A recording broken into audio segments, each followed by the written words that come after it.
Beneficial होता अगर country की डोमेस्टिक डिमांड बढ़ती, घरेलू मांग अगर पहले से बढ़ रही होती। लेकिन we are talking about the reciprocal demand, कि हम बात कर रहे हैं पारस्परिक मांग की, कि हम मांग बढ़ा रहे हैं किस चीज की, जो हमारी कंट्री में प्रोड्यूस ही नहीं हो रहा है। तो हमारी मांग दूसरे के देश के प्रोडक्ट के लिए बढ़ रही है। तो अगर मैं दूसरे के देश के प्रोडक्ट की मांग बढ़ा रही हूँ, तो दैट मीन्स कि अपने कंट्री में जो डोमेस्टिक इंडस्ट्रीज है उनके लिए वो हार्मफुल होगा। पहली चीज कि आप अपनी कंट्री को पीछे कर रहे हैं, क्योंकि आप अपनी कंट्री का उत्पादन कर ही नहीं रहे हैं, ना आप उपभोग कर रहे हैं। तो जब आप उपभोग नहीं कर रहे, जब आप डिमांड नहीं कर रहे हैं अपनी कंट्री के लिए, तो वहां पे प्रोडक्शन स्टॉप हो जाएगा या कंपैरेटिवली कम हो जाएगा। तो आप बढ़ा रहे हैं दूसरी कंट्री के प्रोडक्शन को। दूसरी चीज कि अगर आप ज्यादा डिमांड कर रहे हैं दूसरी कंट्री के प्रोडक्ट की, तो दैट मीन्स कि आपकी कंट्री का इंपोर्ट बढ़ रहा है, क्योंकि आप उस देश से उस सामान को मंगाएंगे। तो जब आप बाहर से मंगा रहे हैं सामान, तो आयात बढ़ रहा है। तो इंपोर्ट बढ़ना दैट मीन्स कि अनफेवरेबल बैलेंस ऑफ पेमेंट। तो वो इंपोर्ट का बढ़ना या आयात का बढ़ना किसी भी सिचुएशन में आपका बेनिफिशियल नहीं हो सकता। तो इस वजह से क्या हो रहा है, ये जो आपका अनफेवरेबल हो रहा है कंट्री ए के लिए, इसका एक्सप्लेनेशन है। इस वजह से ये आपको ऑफर कर ऊपर की तरफ शिफ्ट हो रहा है। तो जब ये ऊपर की तरफ शिफ्ट हुआ, तो terms of trade line change हो गई, और ये चेंज होके ज्यादा पास हो गई कंट्री ए के लिए और दूर हो गई कंट्री बी से। तो मतलब हम क्या दिखा रहे हैं, ये आपको मैं फिर से फर्दर शॉर्ट ट्रिक बता रही हूँ कि अगर आपको सिर्फ ये चीज पूछी जाए, क्योंकि कई बार कंफ्यूजन हो जाता है पूरा लॉजिक क्रिएट करने में, कि इंपोर्ट हुआ होगा तो ऐसा होगा, एक्सपोर्ट हुआ होगा तो ऐसा होगा। तो सडन जो आपको तुरंत क्विक आंसर करना होता है लोगों के क्वेश्चन का वाइवा में या फिर ऑब्जेक्टिव क्वेश्चन में, तो आप ये चीज बता सकते हैं कि जो टर्म्स ऑफ ट्रेड लाइन जिसके पास होगी उस कंट्री के लिए वो हार्मफुल होगी। क्यों हार्मफुल होगी, उसकी सारी रीजनिंग मैं आपको पीछे वाले स्लाइड में दे चुकी हूँ, क्योंकि इंपोर्ट बढ़ जाएगा उस कंट्री में जिसका की ऑफर कर शिफ्ट हुआ है, ठीक। और जिससे दूर होगी उसके लिए फेवरेबल होगी। अब क्लियर है?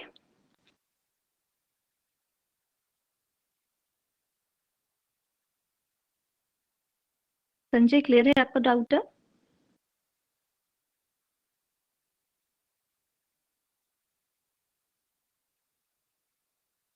ठीक, तो हम बात कर रहे थे केस 1 की, जहां पे हमने डिस्कशन किया था कि if demand in country A has been increased, कि अगर देश ए में पारस्परिक मांग पहले से बढ़ जाती है तो कंट्री ए के साथ क्या होगा।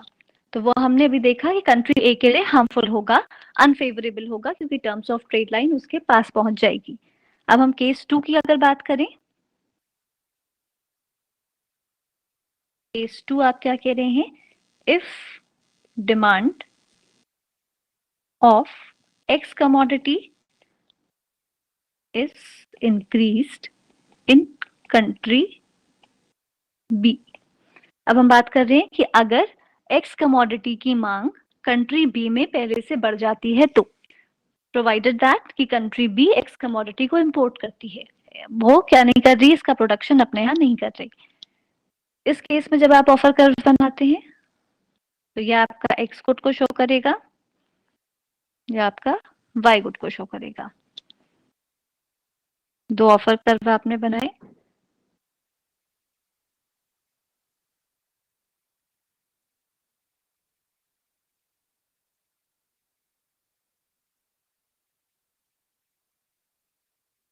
डायग्राम ठीक है?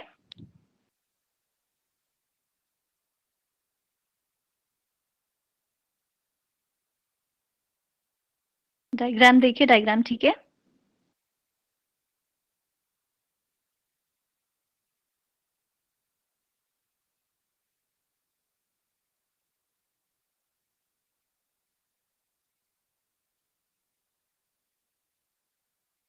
बताइए मंगला प्रसाद, थोड़ा सा क्या ठीक है इसमें?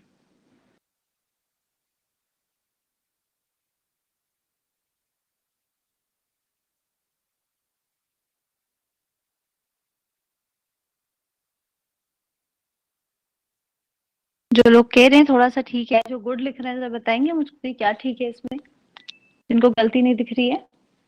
पूरा ठीक है, ओके।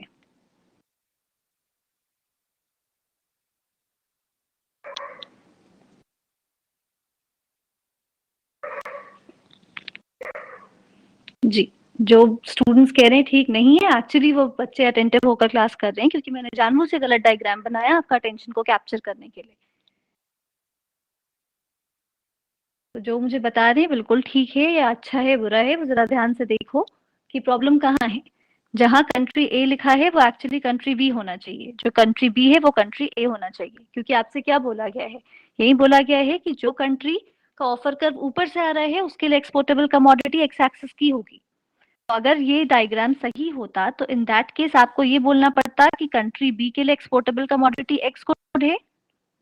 तो अगर मैं ये कह रही हूँ कंट्री बी के लिए एक्सपोर्टेबल कमोडिटी एक्स गुड है, तो इसका मतलब इसको कंपैरेटिव एडवांटेज होगा उस कमोडिटी में।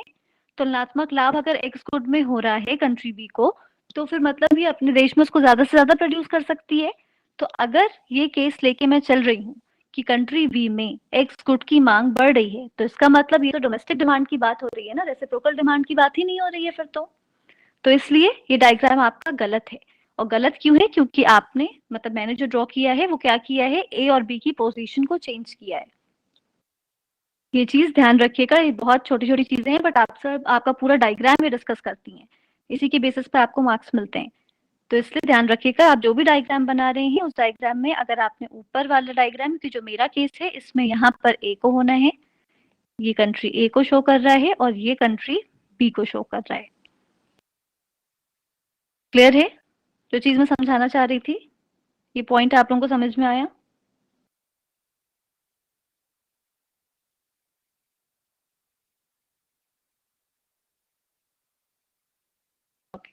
अब हम क्या देके चल रहे हैं कि कंट्री बी में डिमांड बढ़ रही है एक्स कमोडिटी की। तो क्योंकि हम कह रहे हैं कि जब आप डिमांड, वैसे तो आपका नेगेटिव वो होता है स्लोप, लेकिन जब आप ये कहते हो कि अगर मान लीजिए सप्लाई कर्व की हम बात करते थे, ठीक है, अगर मैं कह रही थी डिमांड बढ़ती है, अगर अर्लियर डिमांड डी है और डिमांड बढ़ गई तो डिमांड बढ़ के D1 हो गई, ठीक, मतलब कहते हैं अपवर्ड शिफ्ट होता है जब डिमांड बढ़ती है।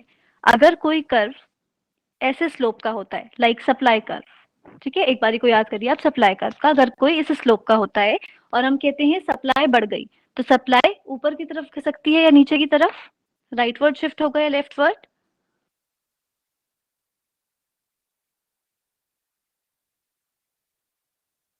जी, तो जब भी आपकी सप्लाई बढ़ेगी वो हमेशा नीचे की तरफ बढ़ता है, ठीक, राइटवर्ड शिफ्ट। तो यही चीज आपको यहाँ पे देखनी है, जो ऑफर कर्व कंट्री बी का है वो आपका एक सप्लाई कर्व की तरफ है, पॉजिटिव स्लोप की तरफ है, ठीक। तो जब आप कह रहे हैं कंट्री बी में कमोडिटी एक्स की मांग पहले से बढ़ गई, तो ये बढ़ी, तो इसका जो शिफ्ट होगा ये नीचे की तरफ खिसकेगा।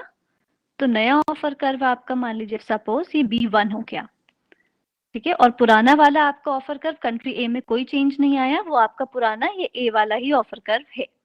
तो अब terms of trade line change हो जाएगी या वहीं रहेगी?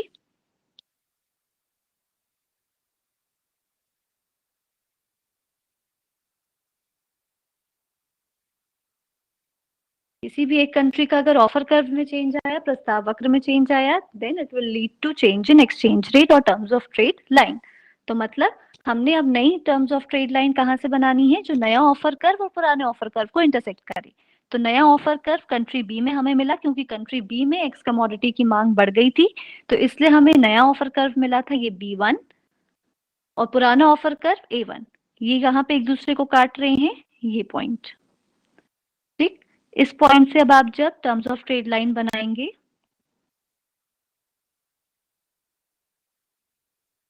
ये आपकी नई टर्म्स ऑफ ट्रेड लाइन, हमने इसको T1 से शो किया। पहली टर्म्स ऑफ ट्रेड लाइन ये हम T से दिखा रहे थे, नई terms of trade line T1। तो अब ये जो आपकी नई टर्म्स ऑफ ट्रेड लाइन है, अगर आप इसको देखें तो इसकी डिस्टेंस B से इतनी और A से इतनी, किसके ज्यादा पास है, B या A?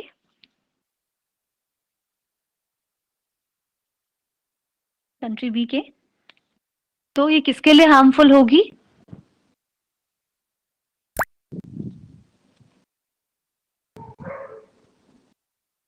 कंट्री बी के लिए, ठीक। क्यों हम कह रहे हैं, अगर आपको जो लॉजिक लिखना है, लॉजिक क्या बोलता है, क्योंकि कंट्री बी में इंपोर्ट पहले से बढ़ गया है, क्योंकि वो इंपोर्टेबल कमोडिटी की मांग को बढ़ा रहा है, क्योंकि रेसिप्रोकल डिमांड या फिर जो आपकी पारस्परिक मांग है वो पहले से ज्यादा बढ़ गई है।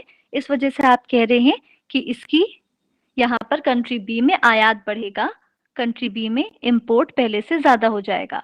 तो जब इंपोर्ट ज्यादा हो जाएगा तो इसका मतलब कंट्री बी के लिए अनफेवरेबल होगा। ठीक है, और अनफेवरेबल को आप कैसे दिखा रहे हैं, क्योंकि terms of trade line country B के ज्यादा पास आ गई और कंट्री ए से आपकी ज्यादा दूर हो गई। क्लियर है ये केस, डायग्राम क्लियर है?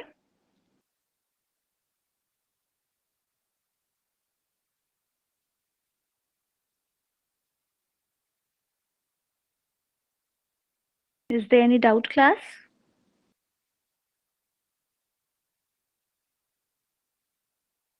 सो दैट इज वाई हम क्या कहते हैं कि जेएसमिल की थ्योरी और मार्शल की थ्योरी को हम कंबाइन करके क्यों पढ़ रहे हैं, क्योंकि यहाँ पर ऑफर कर्व का टूल भी यूज हो रहा है, प्लस रेसिप्रोकल डिमांड भी यूज हो रही है।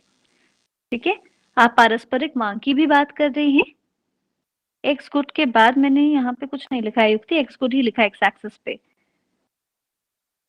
अच्छा, आप यहाँ पे कह रहे हो एक्स कमोडिटी, ये इज इंक्रीज लिखा है।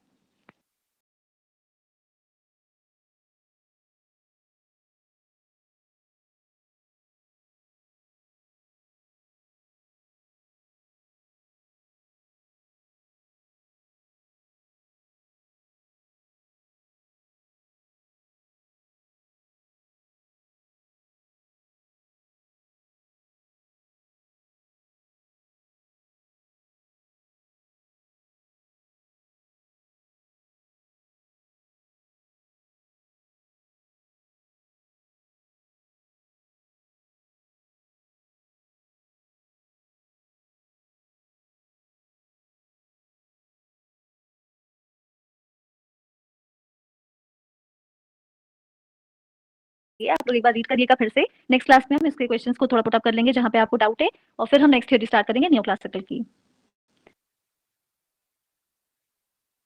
बी इंपोर्ट कर रहा है यहाँ पर एक्स को, अनुभव देखिए, जो यहाँ पर आपका बी कंट्री को ऑफर कर वैसे जा रहा है, इसका मतलब कंट्री एक्स इसके लिए इंपोर्टेबल है।